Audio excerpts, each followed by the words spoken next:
Europe জুড়ে দাবানলের ভয়াবহ তাণ্ডব চলছে। একের পর এক দেশ পুড়ছে আগুনে, ধ্বংস হয়ে যাচ্ছে বনাঞ্চল ও জনবসতি। এসব দাবানলের কারণে মানুষের জীবনযাপন হয়ে উঠেছে অসহনীয়। ধোঁয়ার কারণে শ্বাস প্রশ্বাসে সমস্যা দেখা দিচ্ছে। বহু মানুষ শারীরিক অস্বস্তিতে ভুগছেন। প্রাণহানির সংখ্যা যেমন বাড়ছে, তেমনি প্রকৃতিও মারাত্মক ক্ষতিগ্রস্ত হচ্ছে।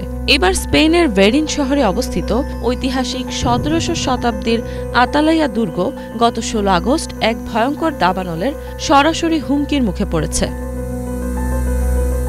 ১৬৪০ থেকে ১৬৬৮ সালের যুদ্ধের সময় প্রতিবেশী পর্তুগালের আক্রমণ ঠেকাতে এই দুর্গটি নির্মাণ করা হয়। সাম্প্রতিক দাবানলে আশেপাশের গাছপালা পুড়ে গেলেও দুর্গটি আগুনে ক্ষতিগ্রস্ত হয়নি।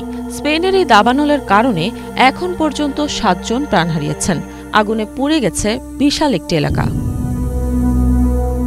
ইউরোপের নানা অঞ্চলে দাবানল নেভাতে নিরলসভাবে কাজ করে চলেছে দমকল বাহিনী। বিশেষজ্ঞদের মতে গত ২ দশকে এই গ্রীষ্ম মৌসুমেই সবচেয়ে ভয়ঙ্কর দাবানলের দেখা দিয়েছে।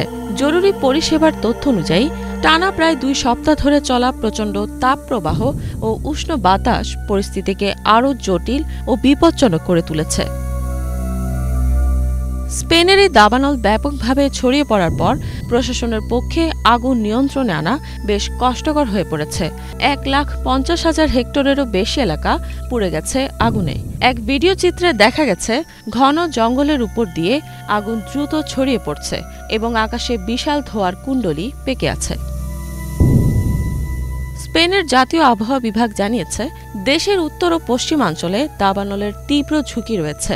উত্তরের উপকূলবর্তী এলাকাগুলোর তাপমাত্রা ৪০ ডিগ্রি সেলসিয়াস পর্যন্ত পৌঁছাতে পারে বলে জানানো হয়েছে। এতে আগুন আরও দ্রুত ছড়িয়ে পড়ার ঝুঁকি বেড়েছে।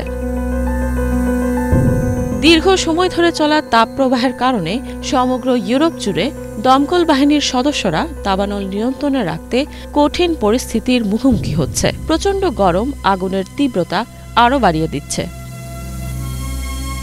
এদিকে জলবায়ুর পরিবর্তনের কারণে পৃথিবীর তাপমাত্রা বেড়েই চলেছে। বৃষ্টিপাত ও ঝড়ঝাপটার প্রবণতাও বাড়ছে। কিছু অঞ্চল মরুভূমিতে পরিণত হয়েছে, আবার অন্যত্র বন্যার কারণে জমি পানির নিচে তলিয়ে গেছে। হিমবাহ গলছে দ্রুত গতিতে, নষ্ট হচ্ছে প্রাণীদের বাসস্থান। বৃক্ষ নিধনের কারণে বায়ুমণ্ডলে কার্বন ডাই অক্সাইডের পরিমাণ বৃদ্ধি পাচ্ছে। পাখিরা হচ্ছে নির্হারা। জলবায়ুর পরিবর্তনের কারণে অনেক মানুষের জীবনযাপন ব্যাহত হচ্ছে, হারাচ্ছে কাজের সুযোগ। এদিকে সমুদ্রের জলস্তর বাড়ার কারণে অনেক ভৌগোলিক এলাকার পানির নিচে চলে যাওয়ার আশঙ্কা বেড়ে গেছে।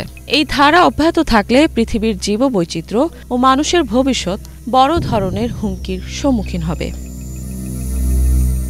ইফাত জাহান, বাংলা ভিশন।